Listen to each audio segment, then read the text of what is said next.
morning students. How are you? Okay, now come to the today's topic.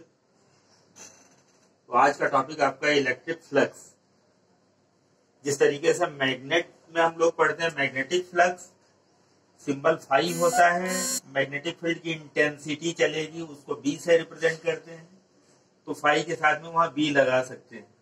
और जब electric field में flux को पढ़ते हैं तो फाई के साथ सिंबल इलेक्ट्रिसिटी की इंटेंसिटी का ई लगता है, तो उस हिसाब से यहाँ फाई ई इसका सिंबल हो जाता है। और एक्चुअली ये है क्या इलेक्ट्रिक फ्लक्स, तो हम कहेंगे जो इलेक्ट्रिक लाइनें जो निकलती हैं, यानी पॉजिटिव चार्ज से अवे या निगेटिव के टूवर्ड्स, तो जो इलेक्ट्रिक लाइंस निकलती हैं वो किसी एरिया ऑफ क्रॉस सेक्शन से कितना क्रॉस करके निकल रही हैं।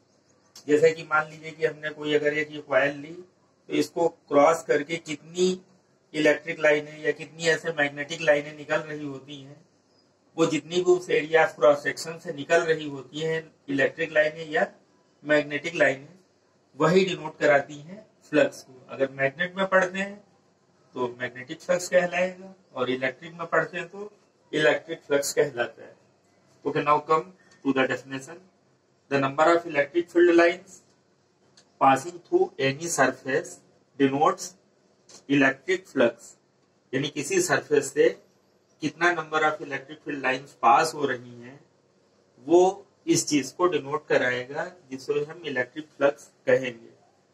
मैथमेटिकली सिंबलाइज ऐसे करेंगे, D phi E, D differentiation वाला जो सिंबल देते हैं D phi E is equal to E D S cos theta. ये एक स्केलर क्वांटिटी है, इसका मतलब दो के ये डॉट प्रोडक्ट पे या स्केलर प्रोडक्ट पे डिपेंड करेगी। तो दो वो कौन है, एक ई यानी इलेक्ट्रिक फील्ड हो गया, और एक डीएस यानी जो सरफेस जिससे एरिया हो गया, सरफेस कह लें, यानी जिससे ये क्रॉस करके निकल रही हैं लाइनें। तो यहाँ पे दो कंपोनेंट हैं, एक इलेक्ट्रिक फील्ड का और एक सरफेस एरिया का। क्योंकि ये एक स्केलर क्वांटिटी है, इसका मतलब ई और जो सरफेस डीएस है उसके ये डॉट प्रोडक्ट पे डिपेंड करेगी, तो इसको कलेक्टिवली लिख सकते हैं ई dot DS. means d phi is equal to e ds cos theta is equal to e dot ds। यहाँ पे e cos theta जो है ये it is the component of electric field और ds is the surface element। look at the figure। Suppose कर ले कि कोई एरिया ऑफ क्रॉस सेक्शन है जिससे बहुत सी इलेक्ट्रिक लाइनें पास कर रही हैं। उस एरिया ऑफ क्रॉस सेक्शन के एक बड़े हिस्से से कोई एक हिस्सा निकाल लें जिसको हम एरिया एलिमेंट डीएस बोल रहे हैं। ये एरिया एलिमेंट डीएस हो गया। अब ये एरिया एलिमेंट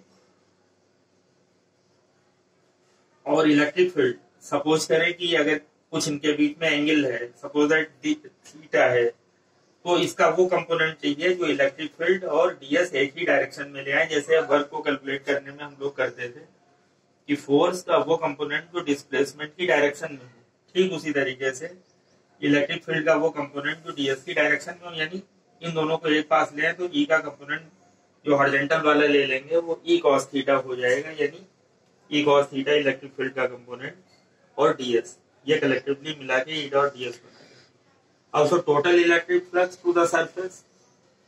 अब इसको टोटल का मतलब है जैसे कि समेशन का इस्तेमाल करते थे, ठीक उसी तरीके से यहाँ इंटीग्रल साइन का इस्तेमाल करेंगे जो ऐसी ही मीनिंग रखेगा।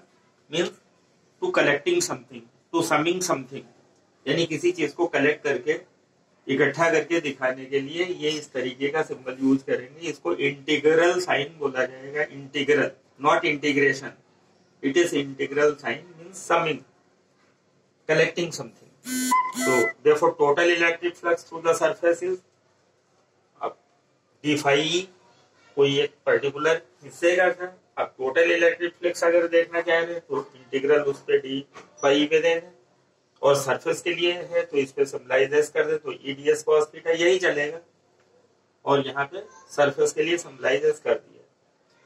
तो हमें मालूम है कि मैथमेटिकल सिंबल में डी एक्स अगर लिखते हैं तो हम उसको एक्स डिनोट कर लेते हैं, डी थीटा अगर लिखते हैं उसको थीटा डिनोट कर लेते हैं। ठीक उसी तरीके से डी फाई को हम फाई डिनोट कर लेंगे, और बाकी ये वही चलेगा जैसे कि है। जहां पे इसको इंटीग्रल वाले को हम, it is the symbol for the line integral of the electric field. This symbol denotes the symbol for the line integral of the electric field, यानी इलेक्ट्रिक फील्ड के लिए ये लाइन इंटीग्रल का काम कर रहा है, इंटीग्रेशन नहीं है। इंटीग्रल मीन्स कलेक्ट कर रहे हैं, समिंग कर रहे हैं। अब यूनिट ऑफ फाई, तो unit is depends on unit of E and unit of area. E has being the unit newton per coulomb and ds is the area having the unit meter square, so unit comes as Newton meter square per coulomb, or you can also denote it as joule meter per coulomb. Why joule meter per coulomb? Because of we know that E is equal to dV by dr, यानी potential gradient के form में भी electric field को बोला जाता है, और उस हिसाब से E की वैल्यू हो जाती है वोल्ट पर मीटर, और वोल्ट W अपॉन क्यू, यानी वोल्टेज को लिखते हैं W अपॉन क्यू, तो W यानी जूल पर कूलॉम, और ये एक मीटर का लिखा तो हम ये तो E की यूनिट बनी, और अगर हम फाई की यूनिट बना रहे हैं तो E के साथ में एरिया का मीटर स्क्वायर और लग जाएगा, तो जूल पर कूलॉम मीटर और एरिया का मीटर स्क्वायर और लगाएं तो जूल मीटर पर कूलॉम। तो ये हम एक इसका यूनिट जूल मीटर पर कूलॉम भी कह सकते हैं, या फिर न्यूटन मीटर स्क्वायर पर कूलॉम भी कह सकते हैं, और इसका डायमेंशनल फार्मूला ये हो जाएगा ml³ T⁻³ a to the power -1। There are two notable points. One is the electric flux is a scalar quantity. I have earlier told you it is a scalar quantity. And second one is that if the surface is closed, then the total flux is phi is denoted by this symbol. If particularly for a closed surface, we apply this over the integral symbol. Integral symbol पे हम ये circle apply कर देंगे जो denote कराएगा किसके लिए, closed surface के लिए डिनोट कराएगा। अब इसके बाद हम लोग क्योंकि गॉस थ्योरम की स्टडी करनी होगी, इसलिए हमें एक या दो पॉइंट और ये जानने जरूरी है उससे पहले कि एरिया वेक्टर क्या कहा जाए और गॉसियन सरफेस किसको बोले। तो वैसे तो एरिया एक स्केलर क्वांटिटी भी है, लेकिन अगर इसको पर्टिकुलर कहीं यूज में ले रहे हैं और एरिया को पर्टिकुलर डायरेक्शन के लिए अगर इस्तेमाल कर रहे हैं तो फिर ये वेक्टर के फॉर्म में ये अपना बिहेवियर दिखाती है। ठीक वैसे जैसे कि हम लोग प्रेशर में पढ़ते हैं, प्रेशर फोर्स अपॉन एरिया होता है, तो कहीं कहीं पे प्रेशर एज ए स्केलर भी काम करता है, कहीं कहीं पे प्रेशर एज ए वेक्टर भी काम करता है। एज ए स्केलर जैसे कि हम हाइड्रोस्टैटिक्स पढ़ते हैं, जहां पे जो फोर्स है लिक्विड के थ्रू वो इक्वली डिवाइडेड है in all the direction, means particular direction कोई नहीं है, तो ये वहां पे जो एरिया बनता है वो एक स्केलर बन जाता है। लेकिन अगर हम पर्टिकुलर सपोज करें कि किसी वॉल पे अगर हम फोर्स लगा रहे हैं पर यूनिट एरिया के लिए काउंट करें, या किसी टेबल पे अगर फोर्स लगा रहे हैं पर्टिकुलर पर यूनिट एरिया पे काउंट करें, तो वो पर्टिकुलर डायरेक्शन का हो गया, तो वहां पे pressure as a vector count हो जाएगा। लेकिन हाइड्रोस्टैटिक्स जैसी जगहों पे ये क्योंकि पर्टिकुलर डायरेक्शन में नहीं है, इक्वली ऑल डायरेक्शन में है, तो वहां पे ये स्केलर जैसा काउंट हो जाएगा। मतलब ये है कि एरिया एज ए वेक्टर भी और एरिया एज ए स्केलर भी यूज होता है। तो जहां पे ये पर्टिकुलर डायरेक्शन का होता है वहां पे ये एज ए वेक्टर यूज हो जाता है एरिया। सो यहाँ पे हमें स्टडी पर्टिकुलर डायरेक्शन के हिसाब से करनी है, तो एरिया एज ए वेक्टर, तो यहाँ हमने उसी चीज को स्टडी करनी होती है, एरिया वेक्टर।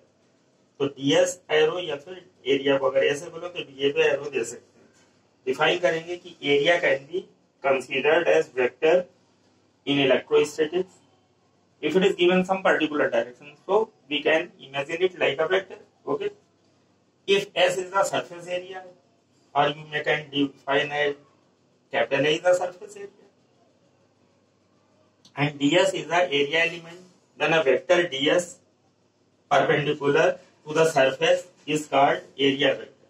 अगर S कोई सरफेस एरिया है पूरा और उस सरफेस एरिया पे कोई ds हम एरिया एलिमेंट कोई छोटा कंसीडर कर लें, उस एरिया एलिमेंट पे अगर हम सपोज कर लें ये मेरी पूरी हथेली जो है वो एक सरफेस एरिया है, और उस हथेली पे अगर हमने कोई एक पर्टिकुलर पॉइंट जज कर लिया और कह दिया कि ये उसका एक छोटा हिस्सा यानी एरिया एलिमेंट है, तो इस पे जो हम perpendicularly normal to the surface कहते हैं, यानी इस पे जो हम परपेंडिकुलर डायरेक्शन में जो कंसीडर कर रहे हैं उसको हमें कहना पड़ेगा एरिया वेक्टर, जिसको हम यहाँ दिखाने की कोशिश में है कि ये टोटल सरफेस है, कोई कैपिटल एस है, उसी में कोई सरफेस एलिमेंट ले लिया गया डीएस है, इसी पे कोई नॉर्मल अगर खींचा जाए तो ये नॉर्मल कह लें या परपेंडिकुलर कह लें, एक ही मीनिंग होता है।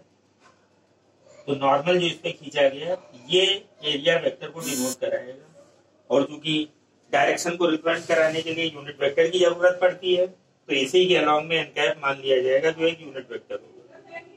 तो इस तरीके से हम कह सकते हैं कि DS area vector is equal to DS into N cap, या फिर एन कैप को डीएस यानी when vector is divided by its modulus then we get a unit vector.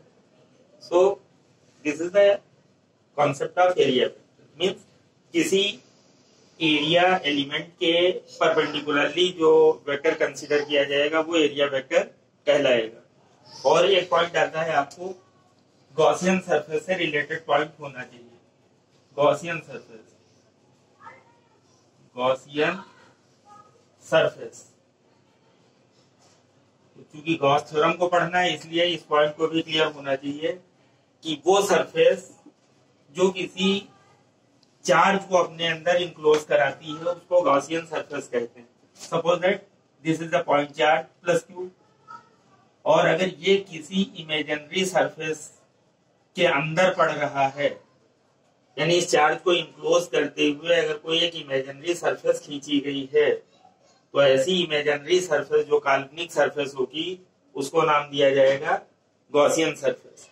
यानी अगर गॉसियन सरफेस में कोई चार्ज इंक्लोज करेगा तो उस पर फ्लक्स लागू होगा, और अगर कोई चार्ज बाय द वे उस सरफेस से कहां पड़ जाए, मान ले एक चार्ज यहां पड़ गया तो ये तो फ्लक्स के लिए वर्क करेगा, यानी फ्लक्स कैलकुलेट कराएगा, और जो गॉसियन सरफेस के बाहर चार्ज पड़ेगा उसके लिए फ्लक्स हम लोग जीरो लेंगे चल के।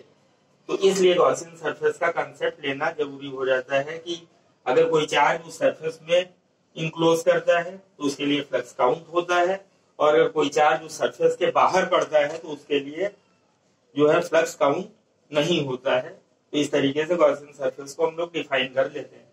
ओके स्टूडेंट, अब ये टॉपिक तो क्लोज हुआ, और इसके बाद में हम गॉस थ्योरम का प्रूफ और उसके जो एप्लीकेशंस हैं उनके बारे में डिस्कशन करेंगे। ओके।